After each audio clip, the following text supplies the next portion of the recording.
Welcome to దైవాస్ దైవీగం. శ్రీ భటుక భైరవ కవచం. శ్రీ భైరవ ఉవాచ దేవేశీ దేహరక్షార్థం కారణం కత్యతాం ధ్రువం మ్రియంతే సాధకాయేన వినా శ్మశాన భూమిషు రణేషు చాతి ఘోరేషు మహావాయుజలేషు చ శృంగిమకరవజ్రేషు జ్వరాదివ్యాధివన్హిషు. శ్రీదేవ్యువాచ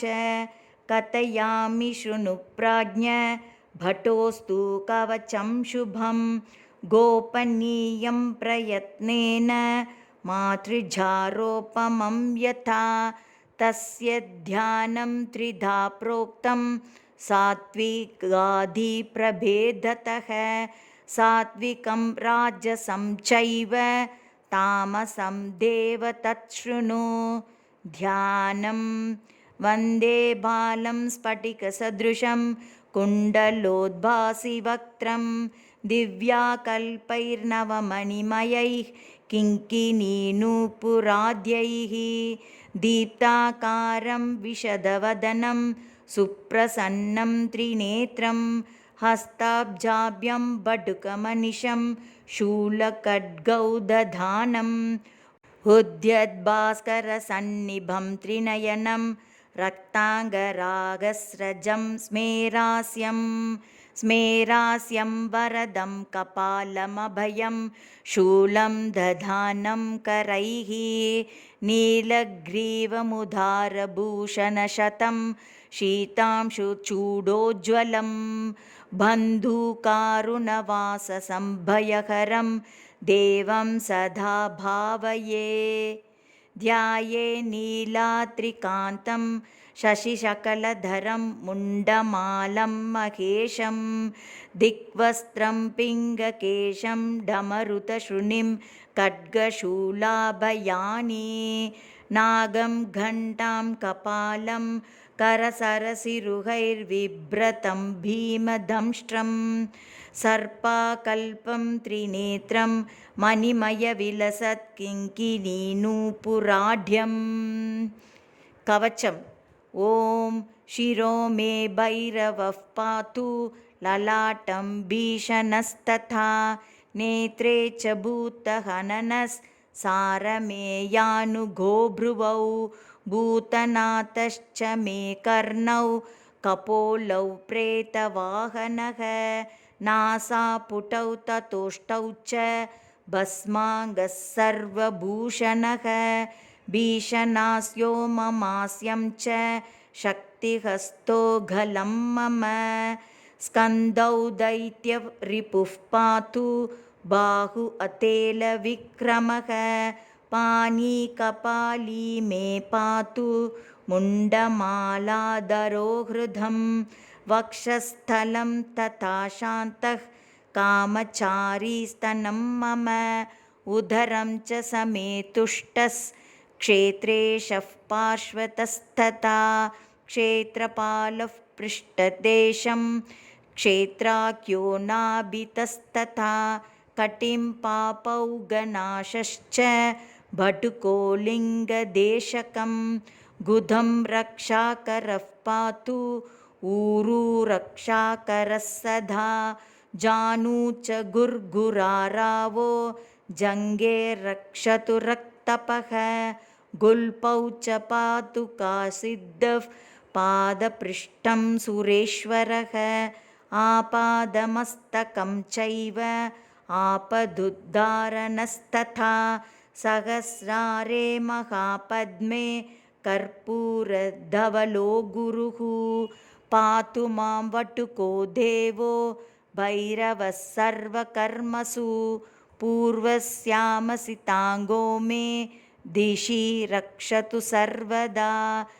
आग्नेयां च रुरुः पातु दहिने चण्डभैरवः नैऋत्यां क्रोधनः पातु मामुन्मत्तस्तु पश्चिमे वायव्यां मे कपाली च नित्यं पायात् सुरेश्वरः भीषणो भैरवः पातु उत्तरस्यां दिशि सर्वदा संहारभैरवः पातु दिश्यैशान्यां महेश्वरः ऊर्ध्वे पातु विधाता वै पाताले नन्दिको विभुः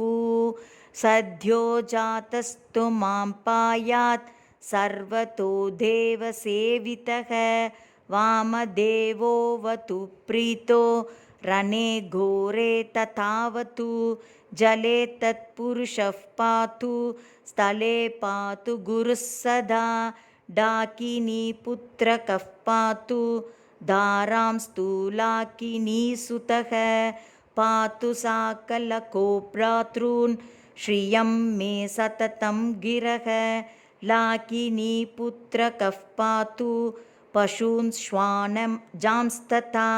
महाकालो वतु छत्रं सैन्यं वैकालभैरवः राज्यं राजश्रियं पायात् भय्यवो भीतिहारिः रक्षाहीनं तु यत्स्थानं वर्जितं कवचेन च तत्सर्वं रक्ष मे देव त्वं यतः सर्वरक्षकः एतत् कवचम् ईशान लवस्नेहात् प्रकाशितं नाक्येयं नरलोकेषु सारभूतं च सुश्रियं यस्मै कस्मै न दातव्यं कवचेशं सुदुर्लभं न देयं परशिक्ष्येभ्यः कृपणेभ्यश्च शङ्कर यो ददाति निषुद्धेभ्यः स वै पृष्ठो भवेद्ध्रुवम् अनेन कवचेशेन रक्षां कृत्वा द्विजोत्तमः विचरन्यत्र कुत्रापि विघ्नौकैः प्राप्यते न सः मन्त्रेण म्रियते योगी कवचं यन्न रक्षितः तस्मात् सर्वप्रयत्नेन दुर्लभं पापचेतसां भूर्जेरम्बा त्वचेवापि लिखित्वा विधिवत् प्रभो धारयेत् पाठयेद्वापि सम्पठेद्वापि नित्यशः सम्प्राप्नोति प्रभावं वै कवचस्यास्य वर्णितं नमो भैरवदेवाय सारभूताय वै नमः नमस्त्रैलोक्यनाथाय नाथनाथाय वै नमः इति विश्वसारोद्धारतन्त्रे आपदुद्धारकल्पे भैरवभैरवी संवादे वटुकभैरवकवचम्